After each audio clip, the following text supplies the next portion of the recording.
My name is Jordan Blake.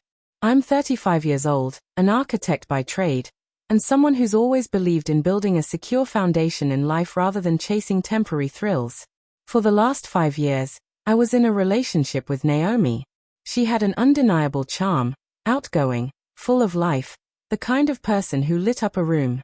I was drawn to her self-assured nature, her ambitious talk, and the way she moved through life with apparent purpose. But I eventually came to understand that confidence doesn't always equal integrity. Naomi and I shared a modest 2-bedroom apartment in the city for most of our time together. Financially, I carried the heavier burden. Her marketing work was sporadic, short-term contracts, inconsistent income, but I never held it against her. I wanted to support the person I loved. We often spoke about the future, settling down, maybe buying a house together. I'd been quietly preparing for that future for years, putting money aside bit by bit since college. No vacations, no expensive toys, just patience, savings, and extra jobs on the side to build something lasting. Eventually, I came across a beautiful craftsman-style home on the outskirts of the city. Newly renovated, peaceful neighborhood. It felt perfect. I didn't hesitate. I paid the full $612,000 in cash, avoiding debt, eager to secure something real and stable. It was one of the proudest moments of my life. I imagined us starting a family there, creating a garden, even setting up a small art studio for Naomi. She had once told me how much she missed painting. The day I handed her the keys and showed her the deed, solely in my name, she seemed thrilled at first. She hugged me and said she was proud. But that evening, as we were settling in, she brought it up casually. You should put me on the deed too. This is our home, right? I was surprised. I didn't argue or accuse, just explained honestly. Naomi, I paid for this house myself. You didn't contribute financially. This isn't about love, it's about legal protection. If something goes wrong in the future, divorce, legal issues, I need to protect what I built. That's when the mood changed. Her tone shifted. So you think I'm just after your money? She asked, offended. I clarified it wasn't about that. Loving her didn't mean I had to ignore common sense. She didn't say much after that, but the atmosphere felt different, tense, distant. 2 days later, I walked into our home and found her parents sitting comfortably in the living room, uninvited. Her dad, a former banker, got straight to the point. If you're serious about Naomi, you'll add her to the deed. That's what commitment looks like. I was taken aback. With respect, this isn't a conversation for you to be involved in, I replied calmly. His expression soured. You think you're protecting yourself, but you're pushing her away. Naomi stood silently beside them, arms folded, wearing a look that said she expected me to fold. But I didn't. I made it clear, I bought the house. It was my asset, and no one, not even her family, had a right to demand a share of it without contribution. They left shortly after, clearly frustrated. Naomi walked out with them, slamming the door. She didn't return that night. 3 days later, I was served legal papers at my office. Naomi, through a lawyer, was making a claim under constructive trust, asserting she had a reasonable expectation of joint ownership based on our relationship, verbal conversations, and the emotional investment she claimed to have made. It was ridiculous. We weren't married, had no shared accounts, and she hadn't put a dime into the house. But it was clear her lawyer's goal was to scare me. I got my own attorney, and what followed was a legal mess that drained me emotionally. Her side tried everything, using out-of-context texts, fabricated emails, twisting words to paint a false narrative. But what truly broke me was discovering, through my lawyer's digging, that Naomi had been planning this for some time. She'd spoken to a real estate friend about potentially selling the house once she was added to the title. It wasn't about love or partnership.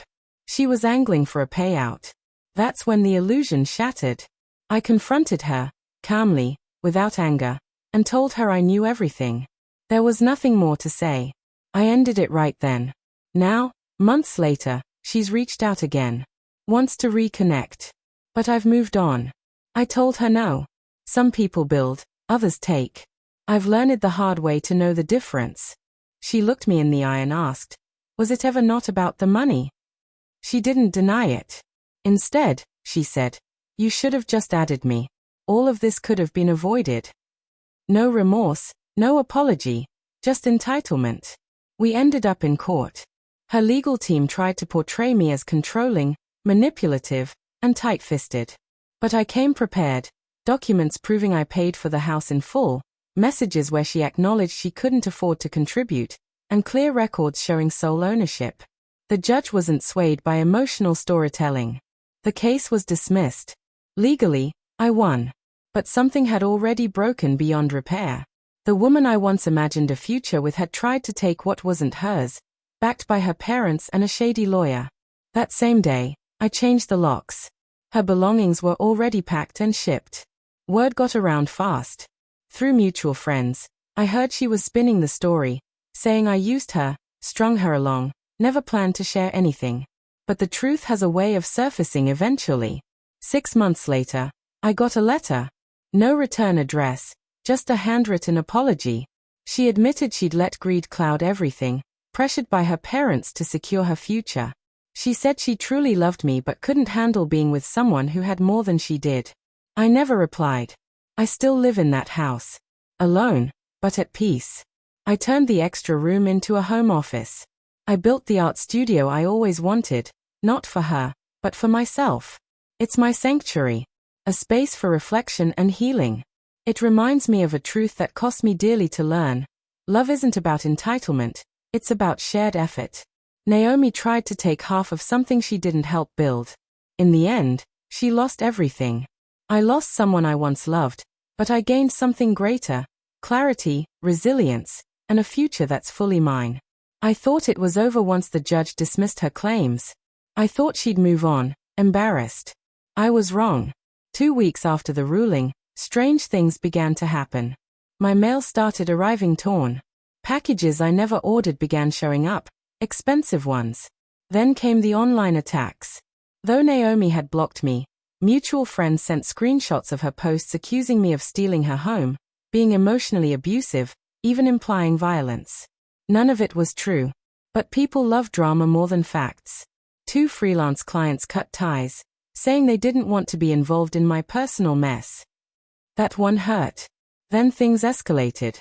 One night, I came home from the gym to find the side of my house vandalized. Spray paint on the garage door in big red letters: thief, liar, user. I checked the security footage. A hooded figure, no face visible, but I had no doubts. I filed a police report and pressed charges against John or Jane Doe. It was all I could do. A week later, Naomi showed up again, this time with a new lawyer. Not to make amends. She was trying a different tactic. Now she claimed she'd invested emotional labor into the relationship, and that I owed her for unpaid domestic duties during our time together. I almost laughed, but I was too angry. This wasn't love. It never had been. This was manipulation disguised as grievance, backed by a system that sometimes confuses victimhood with strategy. I wasn't going to let it go this time. I instructed my attorney to dig deeper. I wanted every piece of evidence. And then, we found the final piece. Sitting in a meeting with my lawyer, reviewing files, she slid an email across the table and said, "You were right to be suspicious." It was from Naomi to a real estate agent, dated 3 months before we moved into the house. She wrote, "Once my name's on the deed, I want to explore selling options. He doesn't know it yet, but this place could sell for way more next year. Let's move quickly. I've earned this." I felt sick. Everything suddenly made sense. The timing, the pressure, her parents' involvement. It was all part of a plan. And now, I finally understand. Sometimes, people don't fall out of love, they fall out of character. And some never had good intentions to begin with. The lawyer laid it all out. Every part of it had been orchestrated. She never cared about the house as a part of our future.